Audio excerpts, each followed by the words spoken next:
¿Dónde está usted, tía? Ellos se pusieron de acuerdo, la comunicación va a ser más activa, pero a nosotros se nos hace imposible, hasta que no lo apresemos, poder resolver el caso. Estamos haciendo la diligencia.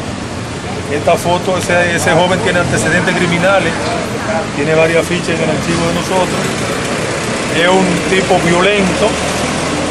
Nosotros pedimos que se entregue a la justicia o a la policía o a los derechos humanos para que pueda responder ante la justicia por el crimen que ha cometido.